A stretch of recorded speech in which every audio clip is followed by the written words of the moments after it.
Hello, Yukon 28209. Yes, this is Candy Matson.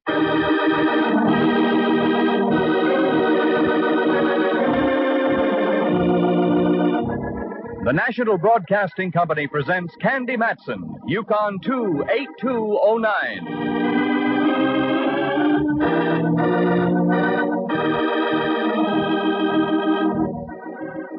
This is the start of a mystery. Our main character is a San Francisco girl detective, Candy Matson. There are others in the show, too. An Inspector Mallard, a gent who calls himself Rembrandt Watson, a cowboy, a dude ranch owner, and a gal the casting agency assured us was a dowager, slightly boozy. There are a few other voices along the way, too. I think that has all the makings of a good mystery show, don't you? Well, let's go on from here and find out. So, here's Candy Matson. Like the man just said, this is the start of a mystery. Christmas had me completely tuckered out. No one had invited me to the Rose Bowl game or what the east-west of keys are, so I decided to make like a bear and hibernate over New Year's. It worked out perfectly because, as my old friend Rembrandt Watson put it... You wish to greet 1950 in some remote spot? Is that the idea, Dove? That's the idea, Ducky. I have the perfect place for you. A dude ranch, reasonable, just on the other side of Sonoma, in the Valley of the Moon. Valley of the Moon. New Year's Eve in the Valley of the Moon. Rembrandt, that sends me. Good. Maybe it can send us both. I have a commission to take some pictures up there for a brochure they're putting out. I have to be there tomorrow afternoon. Yes? I see you're nibbling at the bait. I shall be blunt. Why don't you drive me up? You've won your point. I'll pick you up tomorrow at what time? Let us be spectacular and say high noon. High noon. And do bring some cash, will you, girl? I'm a little short. I thought you were going up there on a commission. Yes, I am. But they have some simply divine one-arm devices. And? And there goes me commission. Naturally, a girl has to look right to welcome in the new year. That gave me the perfect excuse to squander a few hard-earned dollars and cents on some lovely clothes that didn't make sense but cost dollars. The afternoon was aging gracefully. A little gray here and a wrinkle or two there. So I stopped for a parfait, very dry and no olives. With that mission accomplished, I headed back over Kearny Street. And as I wheeled past Portsmouth Square and the Hall of Justice, I realized I hadn't seen my chum Mallard in quite some time. Inspector Ray Mallard of San Francisco Homicide. A very smart cop who can smell a clue a mile away. But when it comes to me, he very conveniently carries his own fog around. Well, Candy, my little cupcake. Mallard, dear, you called me your little cupcake. Sure, it's still the Christmas season. Let's be charitable, I always say. What do you always say? In a situation like this, nothing. I just exude a stream of steam from the top of my head. Very cute. What brings you around our boarding house? You, darn it. I thought you might like to know I'm going away for a week. What did they get you on? Petty theft? Yeah, and they got me as I tried to make my getaway on a tricycle. But for your information, Inspector, I'm spending my New Year's Eve up in the Valley of the Moon. Oh, want to get away from it all, huh? That's right. You in particular. In that case, may I get you a midwinter vacation off to a flying start? You can try. How? I'm not working tonight. How's about a movie? You've got yourself a date. What's playing? Tex A Cup. That's what I thought. Where's Tex and his faithful horse Mustard playing this time? Oh, at the Plaza. And the pictures of Pip, too. I'll bet. I read all about it. Yeah. Hot lead over Laredo. Look, here's the ad in the paper. Oh, I can't wait to see it. Show me. There. Yeah. A searing epic of the West's wild grandeur. Men as rugged as the mountains. Whee. A singing saga of scorching bullets, strumming guitars, and supple senoritas. And starring the champ of the Cowboys, Tex A Cup. Now, what more can one ask in a motion picture? Popcorn. Oh, we'll have that, too. I went home, did some packing for the trip the next day, fixed something to eat, and then changed into my spurs that jingle-jangle for Tex A Cup. Mallard arrived, we took off. We got to the early show, so we managed to get some good seats. Of course, he wasn't kidding about the popcorn. He got a great big bag of that. We fumbled our way down the darkened aisle and found a place to sit. The movie was almost over. Oh, Tex, the whole thing looks like a gosh dang frame up to me. They must have snuck off with them head of cattle and over into Inyo. Yep, I reckon. Here, Candy. These seats are okay. They must have gone that way, all right. Sure. Only one thing. Oh, sorry, lady. So am I, Pete. What's happened to Tex? See, you're okay. Oh, have some popcorn? No.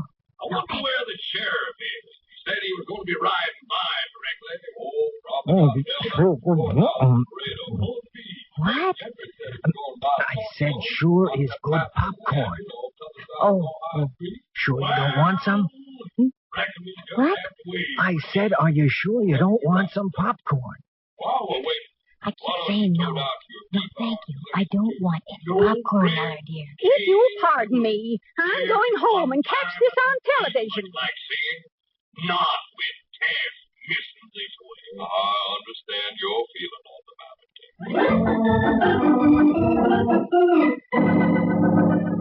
After hot lead over Laredo, I suffered through 6 reels of a bouncy college picture. Freshmen looked like holdovers from the early days of the war. Then a newsreel, then a cartoon, then the trailers, then again Texaco. So we got out about midnight, and I drove Mallard back to the Hall of Justice. As he got out of the car... Well. Oh, now that's what I call sharp dialogue. On leaving the lady, all he can say is, oh, well. Oh, nothing personal, Candy. Now he laughed at me. Well, I was just thinking. You're going up to the Valley of the Moon for a rest. Is that the idea? Well, yes. That and trying to get away from Texaco. I know you too well, Candy. You're not going to have any rest. Look at the headline on that paper in the newsstand there. Man missing in Sonoma mystery. And Sonoma can have it. Mallard, dear, if I so much as step inside the Sonoma city limits, you can come and lead me away quietly. You know something? I'm going to remember that.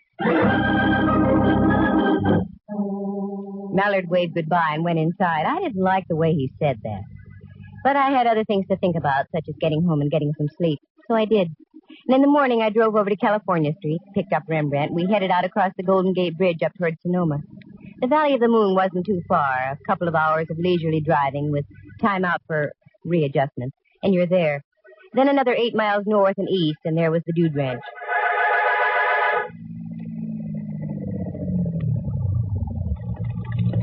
This is it, dear. What do you think of it? Perfect, just perfect. Why, Rembrandt, dear, it's a real ranch. Of course, Dove, a going concern. They only take in guests as a sideline. Oh, here comes a man. I imagine that's Mr. Lawrence, the owner. Oh, well, I'll shut off the motor.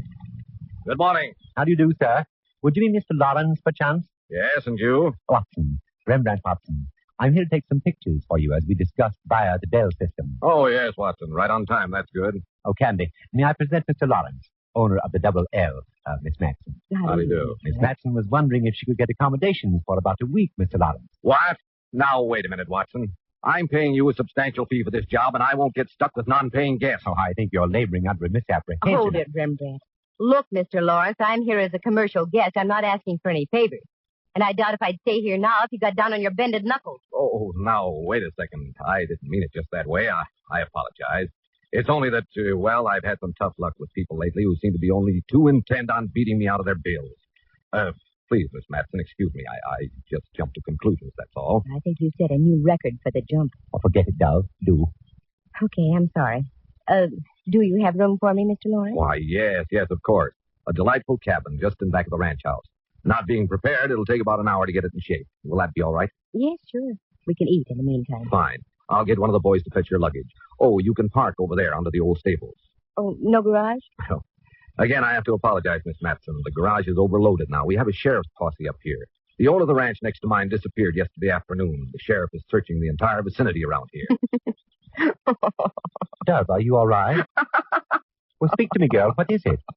I'm all right. I just happened to think of something Mallard once said last night. I pushed my assembled horsepower into the stables where they belonged, and Rembrandt took me by the arm and steered me into the ranch house. It was a beautiful place, a tall cathedral-like living room with a crackling fireplace about the size of Dante's Inferno at one end. Off to this one side of the fireplace was a cozy little bar. The sun was just going over the yardarm, so I figured an old-fashioned would be quite in order. Old-fashioned was right.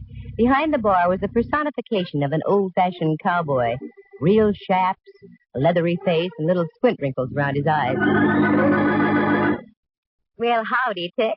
It seems like as if I done saw you in a movie last night. Howdy yourself, ma'am. Nope. Must have been two other cowboys. I've been working here at the Double L for almost 5 years. My mistake, partner. Matson's the handle. What's yourn?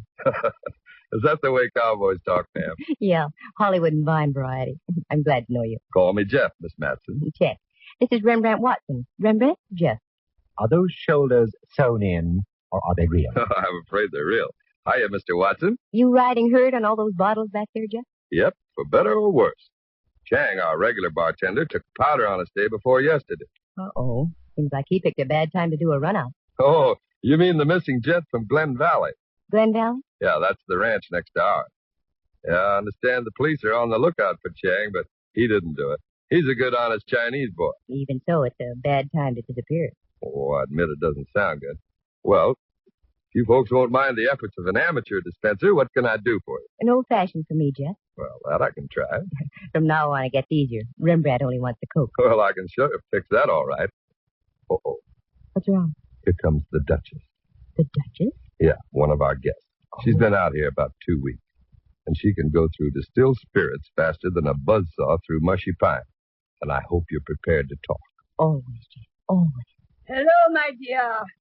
You just arrived, haven't you? Mentally or physically? Oh, my! A sense of humor, too. I shall enjoy your company. Are you staying long? Well, I'm not sure now. My plans are rather indefinite. Oh, you'll love it here, Miss... Matson. And may I present Mr. Rembrandt Watson? Charmed, I'm sure.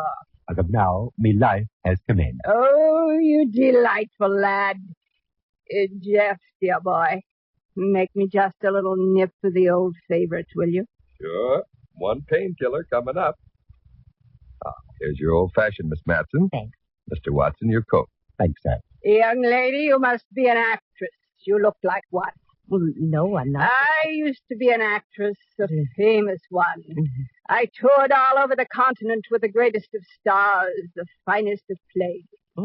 I was the toast of London, Berlin, Vienna. Yes, but I had kings and princesses worshipping at my feet. Oh. I was once the vortex of an international incident. But no matter. Those days are gone forever now. And here's your tonic, Duchess. What? Oh, thank you, Jeff. Well, as we used to say, here's to crime. What was that? It's a perfect toast. We have quite a mystery in this part of the country, young lady. And so I keep hearing. I can't understand. Mr. Ferguson had everything to live for. Mr. Ferguson? The man who owned Glen Valley. Wealthy, good-looking, in the best of health. You seem to know quite a bit about the gentleman, Duchess. Only what I read in the newspapers, and I can't understand it. Well, as I said, here's to crime. We dallied at the bar for a few more moments. Then Jeff informed me that lunch was ready, and Rembrandt and I ate. We managed to duck the Duchess. I don't think I could have taken her with food. After lunch, Lawrence showed me to my cabin. It was, as he said, delightful, with a warming flame in the fireplace. It was cheery and comfy, and I felt completely at home. Lawrence left to talk to Rembrandt. They were going to discuss the pictures he wanted taken. I felt like going riding, so I changed into my jeans and started to leave. But as I did... Oh, sorry, Miss Matson. I didn't mean to frighten you. Oh, you did, Jeff. I was just about to knock when you opened the door. Oh, that's okay. Was there something you wanted? Well, you're in riding clothes, and that answers my question. The question being? Well, were you going riding? You see, the boss wanted to know if you were going riding, and if so, did you want some company? I usually show the guests around the acreage. Well, yes, that'd be wonderful. And how long do you want to be out, Miss Matson? About 3 hours or so. Sure. In that case, we'll take the deluxe tour, over across the back 60 and up through Manzanita Canyon. You know, when we get up to the top of Iron Mountain, you can see the whole Valley of the Moon. That's for me, Jeff. Let's hit the leather. Jeff was obviously born to the saddle and came into this world teething on a tether rein. You couldn't tell where the horse left off, and Jeff began, a real rider. We nosed out through the clump of ranch buildings and on into open space. I had a fine horse under me, and I really felt like I was living. We'd been riding about an hour when we came across a little stream. Jeff indicated we should stop and water the horses.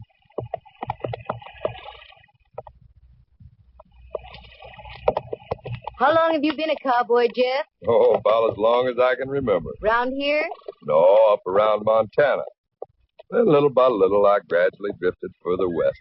Hit upon the Valley of the Moon about 5 years ago. Fell in love with it. I've been here ever since. Reckon I'll stay here, too. No, I don't blame you.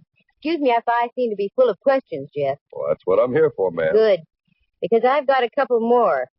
What's up that little draw there on the other side of the creek? Nothing but a tangle of manzanita. Scrub oak and brush. Pretty hard to get through there, Hard. It's impossible. Well, I've seen chipmunks get fouled up in that draw. Uh-huh. Then how come those boot prints are going right up there? Boot print? I don't see any. Well, hey, you're right. Either boot prints or the result of shoes with Cuban heels. Well, now, there's a strange one. Exactly what I thought, too. Say, you know, something just dawned on me. Matson. Didn't I see your pictures in the Frisco papers a couple of weeks back? San Francisco. Beg pardon? San Francisco. Oh, yeah, San Francisco. Excuse me. Well, sure. You know, the way you was asking those questions just now, it hit me. You're a detective. I'm afraid you got me, partner. Uh-oh, wait a minute, Miss Matson. Listen. Let's duck, Jeff. Too late now. What's that? Well, whoa there. What are you doing over this way, Jeff? Hi, boss. Well, say, you give us quite a little start. You haven't answered my question. Oh, we just stopped to water the horses, Mr. Lawrence. Miss Matson here's a mighty fine rider. She wanted to make the big circle of the ring. Well, you certainly picked a fine time to do it. Whoa. The sheriff's posse is out around this way. You're liable to get shot. Now get back to the ranch, pronto. Just a moment, Mr. Lawrence. You've been uncivil ever since I got here, and I don't like to be dictated to. It's like being on board ship, Miss Matson. The captain is the law. I'm the owner of this property, and you'll do as I say. Now get moving, both of you. And if you don't like my attitude, you can leave any time you want. Leave? Now? Yes. Oh, no, Mr. Lawrence. I'm beginning to find your ranch extremely interesting.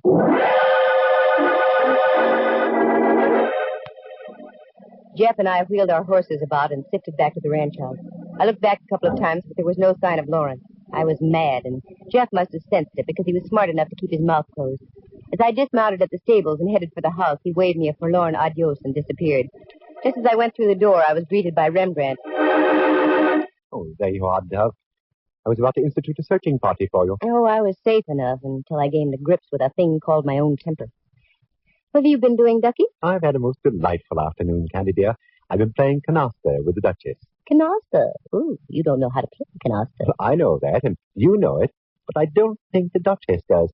She celebrates each hand with a hefty pull on her bitters. How'd you manage to make any sense out of the game? That has me puzzled, too.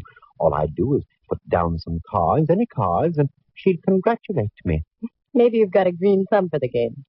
Incidentally, I thought you were going to be taking pictures this afternoon. Called off on account of the law. Mr. Lawrence had to ride out into the lone prairie and deliver a phone message to the sheriff. He's making like ghost riders in the sky out there. Do go and change, dear. You smell of horses. Yes, I know. Oh, and incidentally, we're to have a soiree this evening. 2 more guests arrived. The cook tells me there's to be a little entertainment after dinner. Good. Around here, anything will be an improvement. I didn't tell Rembrandt I was going to change, so it wasn't a fib when I stayed in my jeans. I went back to the stables, got the boy to rig me another horse, and headed out toward that creek again. I rode faster this time, because I'd noticed something else there besides the footprints. It was a battered 10-gallon hat on the far side of the creek with studded initials JF on the crown. But when I got there, the cupboard was bare, but good. Not only was the 10-gallon hat gone, but the boot prints had been completely obliterated. I stayed for another few minutes of study and frustration and then went back to the ranch. I changed, met Rembrandt, had dinner, and then we relaxed in the living room. Oh, Dove, I'm so full. This outdoor living makes me ravenous. Outdoors? I don't think you've stepped out of this building since we got here. Well, then it's the thought of outdoor living that does it. Oh, there the new arrivals over by the fire. Did you meet them? No. They looked at me as though I might soil their escutcheon, whatever that is. I can see what you mean. Hi, folks. Do you enjoy your dinner? Oh, hello, Jeff. Yes, it was wonderful. Has anybody seen Mr. Lawrence or the Duchess? We haven't seen Lawrence, no. The Duchess is over there writing a letter. Oh. Well, I hope you'll all drop around in about an hour. I'm going to do some singing and a little guitar plucking. Is there anything you don't do, Jeff? No, very little. But none of them too darn good either. Sure, we'll be here. Won't we, Rembrandt? What? Oh, yes, I go with 3 diamonds and a joke card. Jeff left. Rembrandt snoozed, and I threw a wrap around my shoulders and took a stroll around the patio. The air felt good. I went over to my cabin, picked up some cigarettes, and started back. But as I came close to the cabin opposite mine... It was the Duchess. I'd recognize those tones and groans anywhere. Duchess? Yes? This is Candy Matson. Are you all right? Yes, I'm all right. Touch of indigestion, I should imagine. Oh, is there anything I can do? Can I get you something? Oh, what a dear thing you are. No, I'll be all right. I have these attacks all the time. You run along and enjoy yourself. Jeff is going to sing. He's such a dear boy. But you're sure you'll be okay? Yes, dear. You go along. Oh, here. Now, let me put a blanket over you. Oh. Here, and take off your shoes. You'll be ever so much more comfortable. Oh, you're so sweet. So pretty. You remind me of myself when I was young. Thank you. Thank you so much. I tucked the old girl in and left her to dream of the past and went back to the ranch house. Jeff was just pulling up a chair in front of the fireplace. Now, you'll have to understand, folks, I'm not a singer. I don't pretend to be. I just warble along the way I feel. Now, is there any particular kind of cowboy tune you'd like to hear? No, Jeff. Why don't you just sing a favorite of yours? Good idea. Just do what comes naturally. Okay, you asked for it. Let's see. Here's one I think you might like. Oh, bury me not on the lone prairie, where the coyotes howl and the wind blows free in a narrow grave, just 6x3. But bury... Oh, hiya, boss. Oh, I'm sorry, Jeff. Go right on with what you were doing. No, Mr. Lawrence. You arrived just in time. The entertainment's over. What? What are you talking about, Miss Matson? I said the show's over. Is the sheriff around? Yes, he and his men are outside. They're just leaving for the night. You better call him back, right now. The Duchess is dead in her cabin. What? Poisoned. Wait a minute. Sheriff Hobbs. Is that you, Lord? That's right. Can you and your men come back for a spell? Seems we have more trouble. Okay. We'll be over as soon as we tie up the horse. Now then, what's this all about? Well, I could tell you, Lawrence, but I think it'd be more proper coming from the star himself. Don't you think so, Jeff? Looks like this is it, doesn't it? You know, you're smart, Miss Matson. Like they say in that ad, never underestimate the power of a woman. That's right.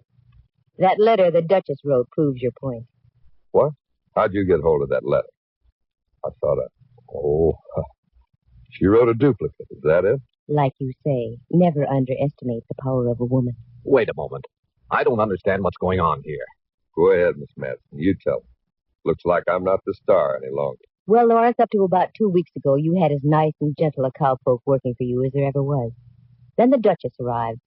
She wasn't kidding when she claimed to have mingled with nobility, important people. As a matter of fact, she had an inside tip about your ranch and the one next door, Ferguson's place, Glen Valley. Didn't you receive a fantastic offer for your property from a big wine company just recently, Lawrence? Why, yes, I did. So did Ferguson. They were going to merge the two places and make it one of the world's largest vineyards. I didn't know about that part of it. But the Duchess did. She wanted in on the ground floor. That's why she came out here.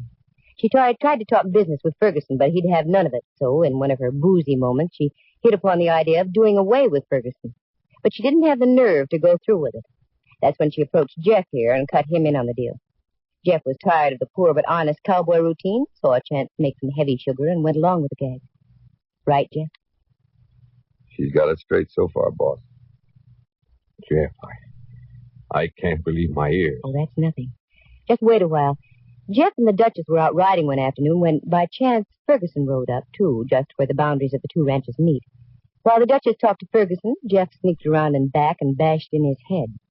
They hauled him up to that draw where you bumped into us this afternoon. I know now why you ordered us out of there. On the other side of that snarl of brush in Manzanita, there's a quicksand pit. That is now Ferguson's permanent residence. This is terrible. Terrible. In a hurry to dispose of your late neighbor, they left shoe prints along the bank of the creek. And they also overlooked Ferguson's hat with his initials on it. I'm mighty glad you came by when you did, Laura. After I had noticed the boot prints, I think Jeff was going to dump me into the quicksand, too. You're right again. After the boss sent us back in, I sort of figured to get you tonight instead. And then, Lawrence, you were going to be next. Because in your will, you had named Jeff as your sole heir. Is that right? That's right. I love him like a son. Then the Duchess and Jeff could have swung a hard bargain with that wine outfit. All very smooth except for one thing. One thing? I'm kind of curious about that one thing, Miss Matson. Alcohol, Jeff. It's not only lifting to begin with, but also acts as a depressing agent. The Duchess had been imbibing all day, and after dinner she arrived at that point of depression, realized what a horrible thing she had done, and she wrote the full story about the wine company and Jeff's duplicity and made a copy. You were afraid of that yourself, Jeff. That's when you went out and slipped the old girl a lethal Mickey. I heard her groaning and went in to investigate. She said it was indigestion, but I knew differently. Her breath. And I knew, too, that she'd be dead within 5 minutes. Then I saw her shoes. Cuban heels with mud caked on the inner side of the arch. That's when I had a hunch the letter she was writing had a definite meaning. You overlooked it, Jeff.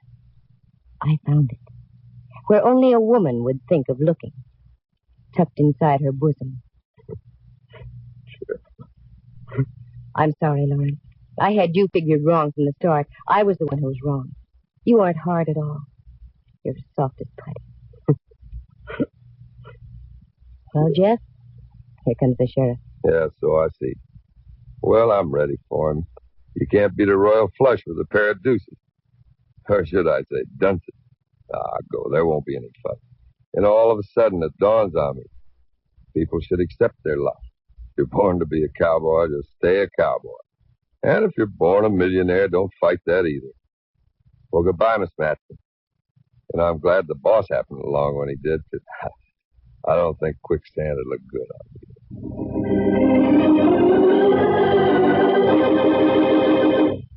Like Jeff said, he went quietly. No trouble. Too bad he wasn't content to be just a ranch hand, simple and unspoiled. Because as Rembrandt had noticed, he did have wonderful shoulders. He played the guitar, he sang, and he made fine old fashions.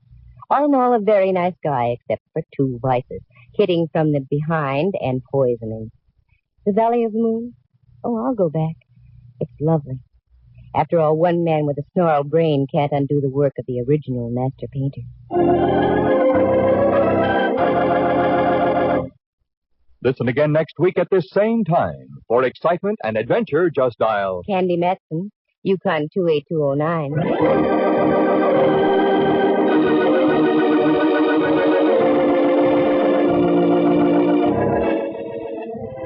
Heard tonight were Helen Klebe as the Duchess, Lou Tobin as Lawrence, and Clancy Hayes as Jeff.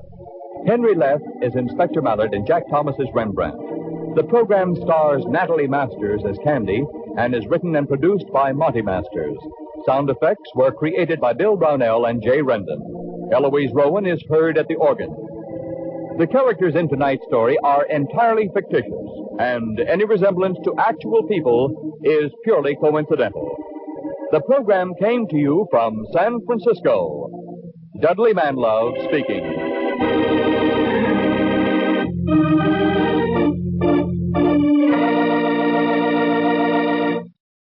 You are tuned for the stars on NBC.